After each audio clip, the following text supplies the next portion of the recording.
Graça e paz para todos. Amém? Irmãos, é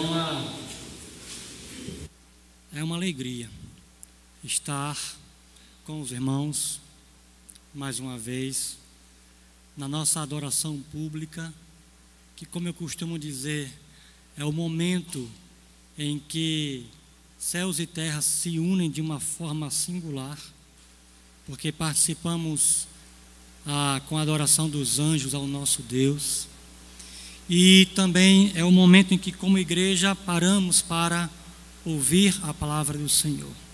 Então isso não pode deixar de ser um motivo de satisfação profunda do nosso coração. Eu gostaria então de aproveitar e ler com os irmãos uma passagem bíblica na Epístola aos Hebreus. Nós não vamos dar sequência hoje à série de Lucas. O pastor Renan vai estar retomando esta série na sequência. Então hoje nós queremos pensar um pouco nesse capítulo, em alguns versículos do capítulo 13 da Epístola aos Hebreus. Iremos ler do verso 1 até o verso 10. Hebreus 13, do verso 1 até o verso 10. Hebreus já pertinho aí do final da Bíblia. A palavra do Senhor diz assim: seja constante o amor fraternal. Não se esqueçam da hospitalidade.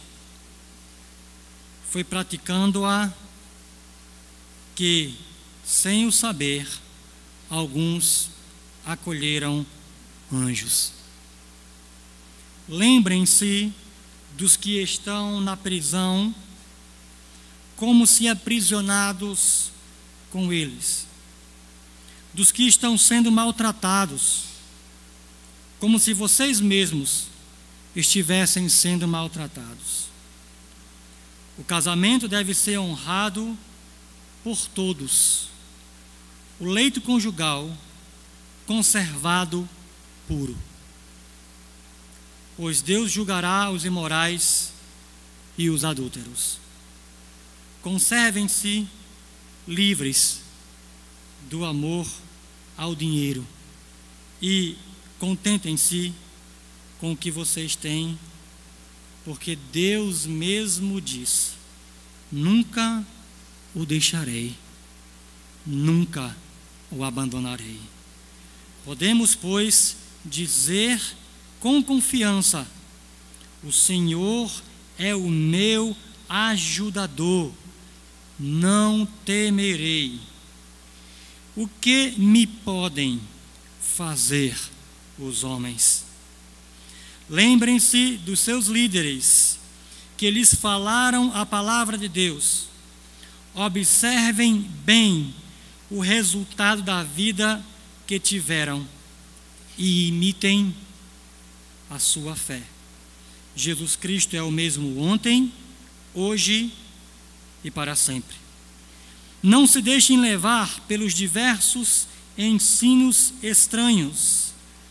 É bom que o nosso coração seja fortalecido pela graça e não por alimentos cerimoniais, os quais não têm valor para aqueles que os comem.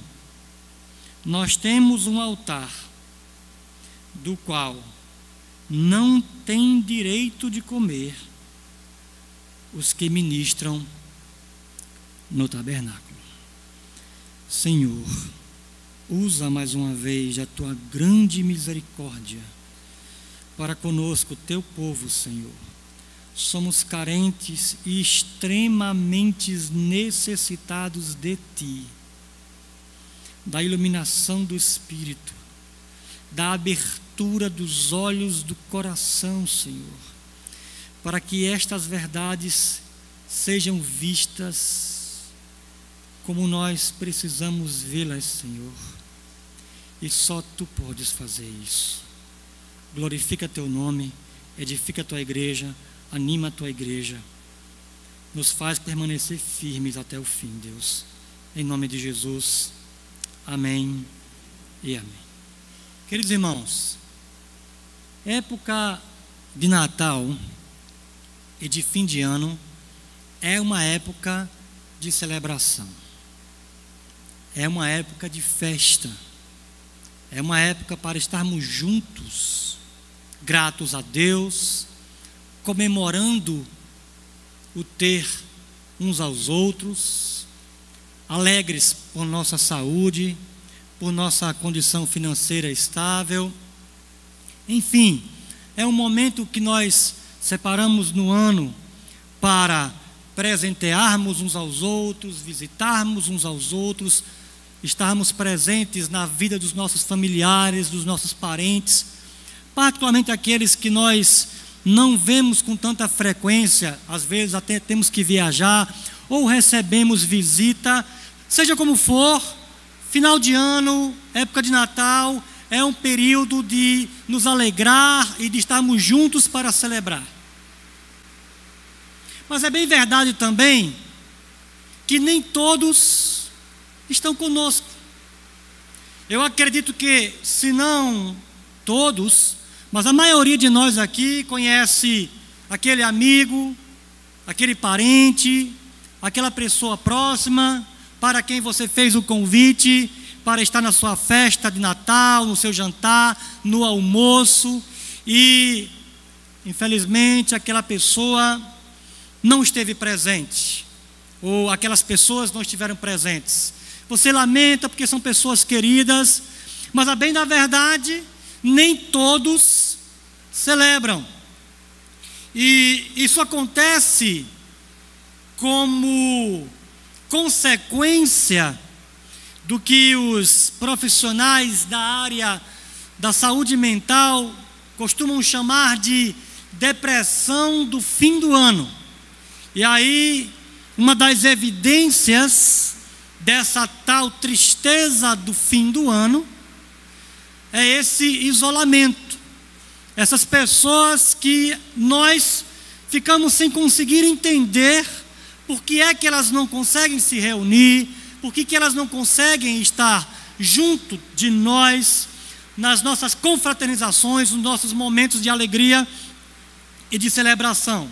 E aí a explicação é exatamente de que quando chega-se nesse período do ano, na vida de algumas pessoas, esse momento serve como um estopim para ou trazer à memória algumas recordações não tão agradáveis assim, talvez entes queridos que não mais estão conosco, ou projetos pessoais que não deram certo, perdas irreparáveis para as quais nós não temos mais nada o que fazer, e aí essas pessoas não conseguem dar outra resposta a essa época do ano que traz essas lembranças ruins, ou esses sentimentos de incapacidade, de que a vida é meio injusta, de que nós não controlamos as circunstâncias da vida, e aí a vida não sai do jeito que a gente gostaria. O resultado disso, ou a resposta que algumas dessas pessoas conseguem dar, não é outra resposta senão esse isolamento. E aí lamentamos, é claro, porque amamos essas pessoas, queremos muito bem e gostaríamos que elas estivessem conosco. No entanto, irmãos, se nós formos muito francos, eu admito que não é muito fácil essa franqueza, se nós formos muito francos, não são apenas essas pessoas que se isolam, que não conseguem estar conosco, que de fato evidenciam essa chamada tristeza de final de ano. Até porque, embora o isolamento, o afastamento, o estar sozinho, seja talvez a evidência mais palpável, a maneira mais fácil de você perceber que essa época de final de ano é uma época de tristeza, de sofrimento, de más lembranças para algumas pessoas, esta não é a única evidência. Existem pessoas que reagem de uma outra forma E essa outra forma de reação também precisa estar sendo percebida. Por exemplo, é uma época, o final de ano, o período de Natal, se torna uma época de intenso consumismo. E aí a mídia sabe explorar isso muito bem. Às vezes nós somos ou ingênuos ou de fato vítimas mesmo dessa ação da mídia sobre nós. E aí com um pouquinho de reflexão não fica difícil de detectar isso acontecendo. Por exemplo, perceba que os filmes de final de ano são filmes voltados para a reflexão.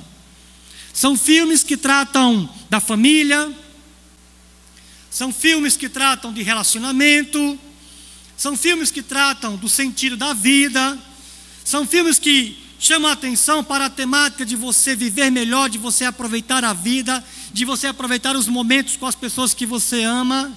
E aí, um resultado disso, um resultado que nós diríamos que é inevitável, é o sentimento de culpa. Porque aí o pai que está vendo aquele filme lembra que não foi um bom pai durante o ano que se passou. A esposa que está vendo aquele filme se percebe culpada de não ter sido uma boa esposa, foi negligente, ou o filho que não respeitou os pais tanto quanto deveria. E aí, irmãos, que cliente melhor para ser consumista do que cliente culpado? É o melhor cliente para ir à loja. E aí, às vezes, as mulheres são as que mais sofrem com isso. São as vítimas mais ferrenhas do consumismo. Porque fica aquela ideia, aquele sentimento de que as compras vão ajudar a amenizar o meu sentimento de culpa. E aí, quando não é isso, não é? Quando não é o excesso de consumismo, e aí, por favor, não estou sendo contra você comprar, não estou sendo contra você presentear as pessoas. O que eu estou tentando fazer os irmãos perceberem é que muitas vezes o que está acontecendo, irmãos, é um sentimento de culpa que é propositalmente provocado para que você abra a sua carteira, use à vontade o seu cartão de crédito e o sistema capitalista festeje com isso. Agora, quando não é este sintoma, quando não é o consumismo, o sintoma de uma culpa mascarada, de uma tristeza profunda no coração, e aí tome comprar, é o tome comer. E aí aquela velha história, né? A pessoa está ali no regime, tem algum problema de saúde, está um pouquinho acima do peso, mas quando chega no final do ano, tem que liberar, ninguém é de ferro, só um pouquinho de açúcar, só um pouquinho de colesterol. E aí, irmãos, a coisa está acontecendo, você vai de festa em festa, e cada festa que você vai, a comida está melhor ainda, e a tentação é muito grande, e você já ora pedindo perdão, porque sabe que vai pecar. Não é assim. E aí o que está acontecendo? O que está acontecendo é que você está comendo, muitas vezes também para sufocar essa tristeza, essa depressão de fim de ano. E aí quando a gente não aguenta mais de tristeza, quando a gente não aguenta mais de sentimento de culpa, vem a fase da promessa. Não é verdade?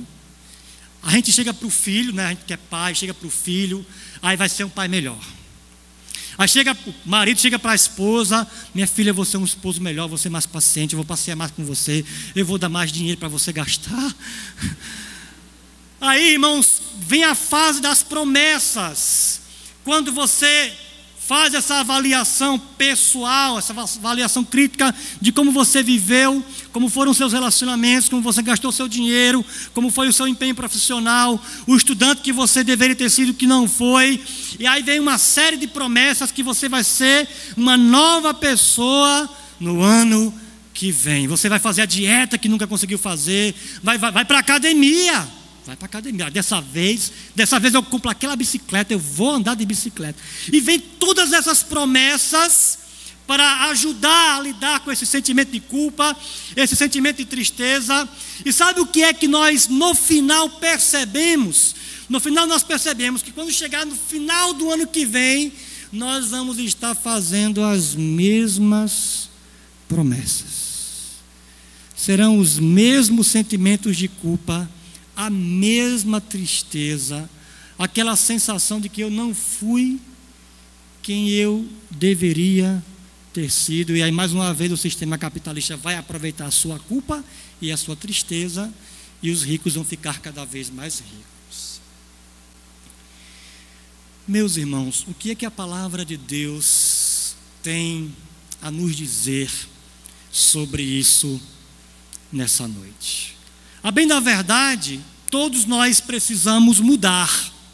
Isso não é nenhuma novidade. Quando eu digo nós, estou falando dos cristãos, daqueles que têm um compromisso de discípulos de Jesus, porque discípulo tem que imitar Jesus, e imitar Jesus é um projeto para a vida toda, no qual nós passaremos a vida crescendo. Então, encontrar um cristão que não se perceba com a necessidade de mudar, ou ele não está ouvindo o Evangelho, ou não está entendendo a palavra de Deus, ou nunca se converteu, que é pior ainda, né?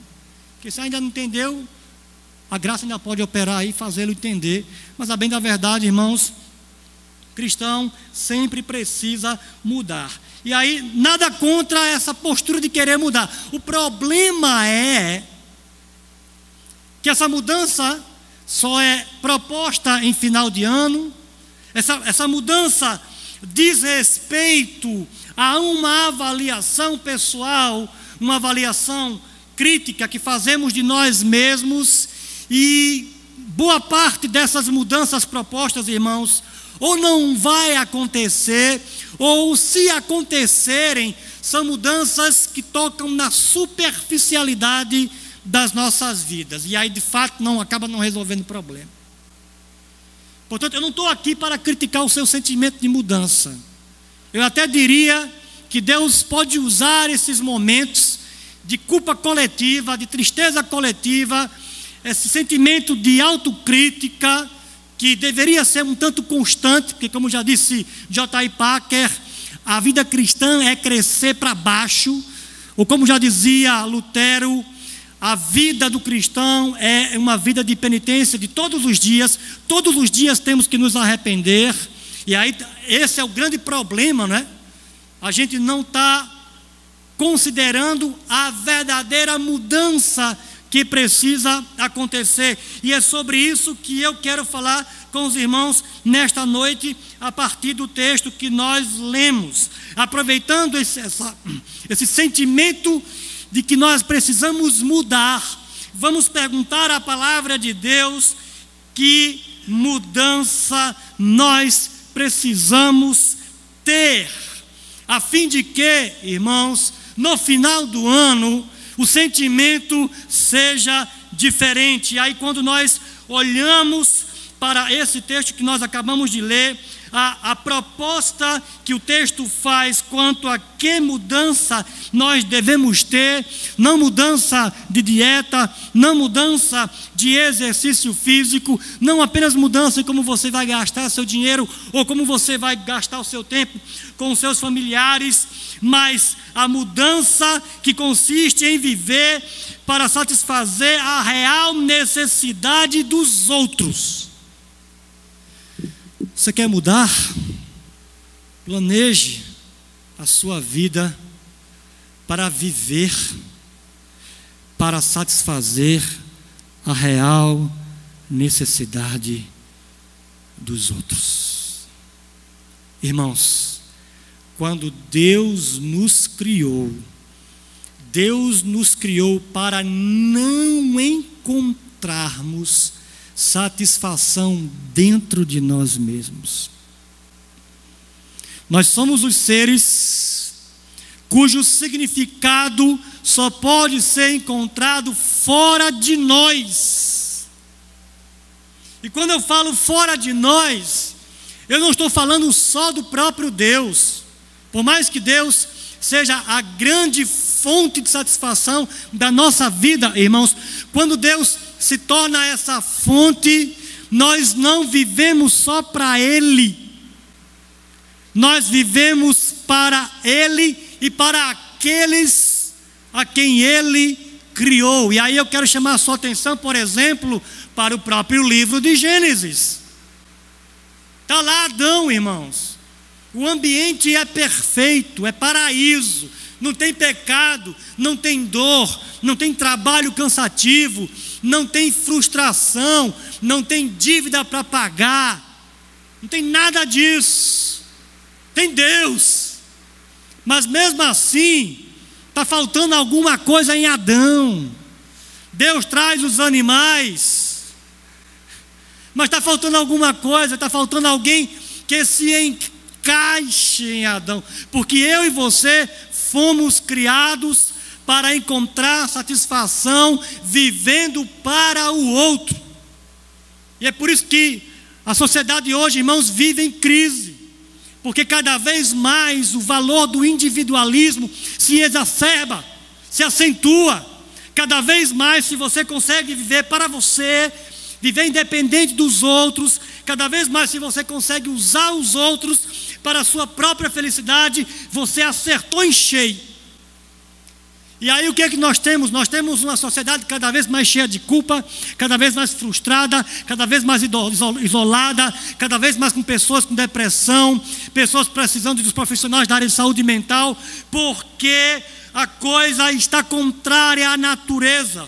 Olhe o nosso texto em particular: seja constante o amor fraternal. Não está dizendo o amor por você, porque o amor por você já lhe é natural, já está aí. Quando a Bíblia diz ame o próximo como a si mesmo, Deus já está pressupondo que você se ama.